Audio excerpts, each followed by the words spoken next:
Good afternoon everyone. तो आप सभी लोग कैसे हो? आशा करती हूँ कि आप सभी लोग अच्छे होंगे और मैं भी बहुत बढ़िया हूँ। जैसे कि आप लोग मेरा बैग का लोकेशन देख रहे हो कि मैं घर पे हूँ। मैं आज शॉप में नहीं गई क्योंकि हमारे यहाँ पे सैटरडे को मार्केट क्लोज रहता है। जैसे कि मेरी शॉप टाउन एरिया में है, ना कि ज़्यादा सिटी है ना कि ज़्यादा विल एरिया है, टाउन एरिया में है। तो यहाँ पे जो बड़ी बड़ी शॉपें थोड़ी बहुत वो तो क्लोज़ रहती हैं, जो कि छोटी छोटी शॉप होती हैं वो ओपन रहती हैं। तो मैं भी जैसे फ्री होती हूँ तो मैं शॉप को ओपन करती हूँ और थोड़ी जब बिज़ी होती हूँ तो शॉप को क्लोज़ कर लेती हूँ। तो आज मैंने सैटरडे की छुट्टी ली है क्योंकि जो लेडीज़ होती है ना, उनको वीक में एक छुट्टी तो चाहिए चाहिए, क्योंकि वो डेली शॉप पे जाती हैं तो सुबह से ही टाइम के अकॉर्डिंग शॉप ओपन करनी पड़ती है। तो हर काम जल्दी जल्दी में होता है कि काम निपटाना है और शॉप में जाना है। तो मेरा भी ऐसे ही होता है। तो काफ़ी काम पेंडिंग पड़ा था घर का, घर की सफाई वगैरह।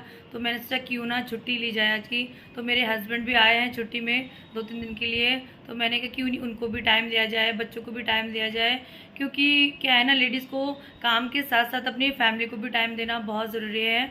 तो मैंने की है आज शॉप की छुट्टी। तो आज का मेरा व्लॉग बनाने का ये मतलब है कि मुझे सुबह टाइम नहीं मिल रहा है व्लॉग बनाने का, क्योंकि आप लोगों को पता होगा मेरी शॉप पार्लर एंड कॉस्मेटिक दोनों ही है। और अगर आप लोग मेरी वीडियो देख रहे हैं तो आप लोगों ने देखा होगा कि मेरी एक स्टूडेंट आई है जिसको पार्लर का वर्क सीखना है। उसको मैं पार्लर का वर्क सिखा रही हूँ। तो सुबह वो 10 बजे से 1 बजे तक रहती है, तो मुझे व्लॉग बनाने का बिल्कुल भी टाइम नहीं मिलता। उसके बाद फिर कैरी स्कूल से आ जाती है, तो फिर उसके बाद शिवी आ जाती है। फिर बच्चों को खाना खिलाना वगैरह, उनको रेस्ट कराना।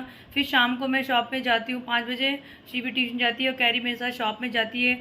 और कैरी इतनी शरारत करती है ना, तो मैं उस बीच व्लॉग ही नहीं बना पाती। और शॉप में भी शाम के टाइम कस्टमर आते हैं तो बिल्कुल टाइम नहीं मिलता। तो एक मेरे सब्सक्राइबर थे, शायद आई थिंक अंकित नाम है उनका। उन्होंने मुझसे क्वेश्चन किया था कि उन्होंने न्यू कॉस्मेटिक की शॉप ओपन करनी है।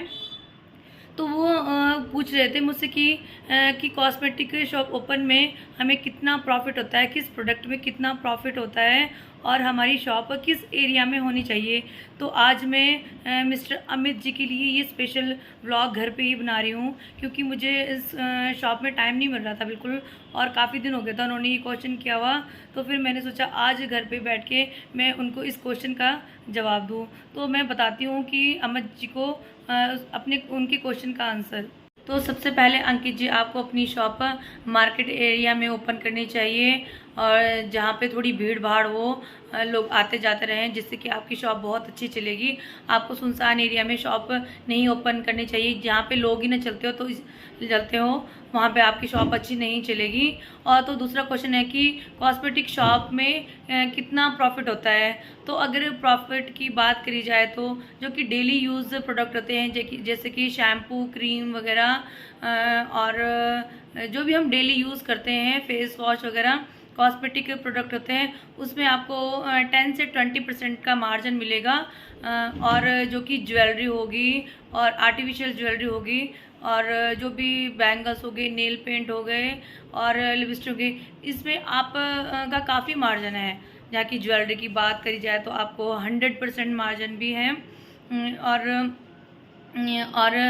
लिपस्टिक, नेल पेंट की बात की जाए उससे भी 100%, 50% तक मार्जिन है। पर ये कि आपका मार्जिन आपके एरिया के अकॉर्डिंग डिसाइड करता है।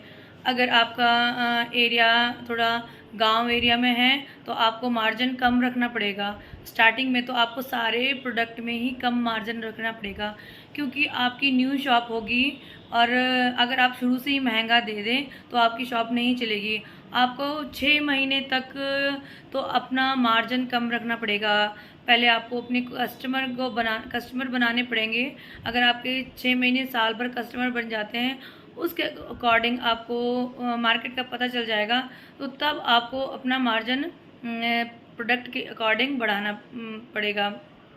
तो वही है कि कॉस्मेटिक प्रोडक्ट में आपका एरिया के अकॉर्डिंग आपका मार्जिन बनेगा। विल एरिया में आपका मार्जिन कम बनेगा। अगर सिटी एरिया में है तो आपका मार्जिन मीडियम भी पड़ सकता है और ज़्यादा भी, 50% भी पड़ सकता है, 80% भी, 100% भी। और कई प्रोडक्ट तो होते हैं जैसे कि ज्वेलरी है, तो ज्वेलरी में 100 से ऊपर डबल से ट्रिपल मार्जिन भी पड़ जाता है। तो ये है प्रॉफिट की बात। तो अंकित जी, मैंने आपके क्वेश्चन का जवाब दे दिया है। ये मेरा खुद का 11 मंथ का शॉप का एक्सपीरियंस मैं आप सबको बता रही हूँ, क्योंकि मैंने भी स्टार्टिंग में थोड़ा सा कम मार्जिन दिया और मेरी शॉप भी टाउन एरिया में है। तो अभी भी मैं लोगों को डिस्काउंट भी दे देती हूँ, क्योंकि सबसे पहले है हम लोगों को कस्टमर बनाना।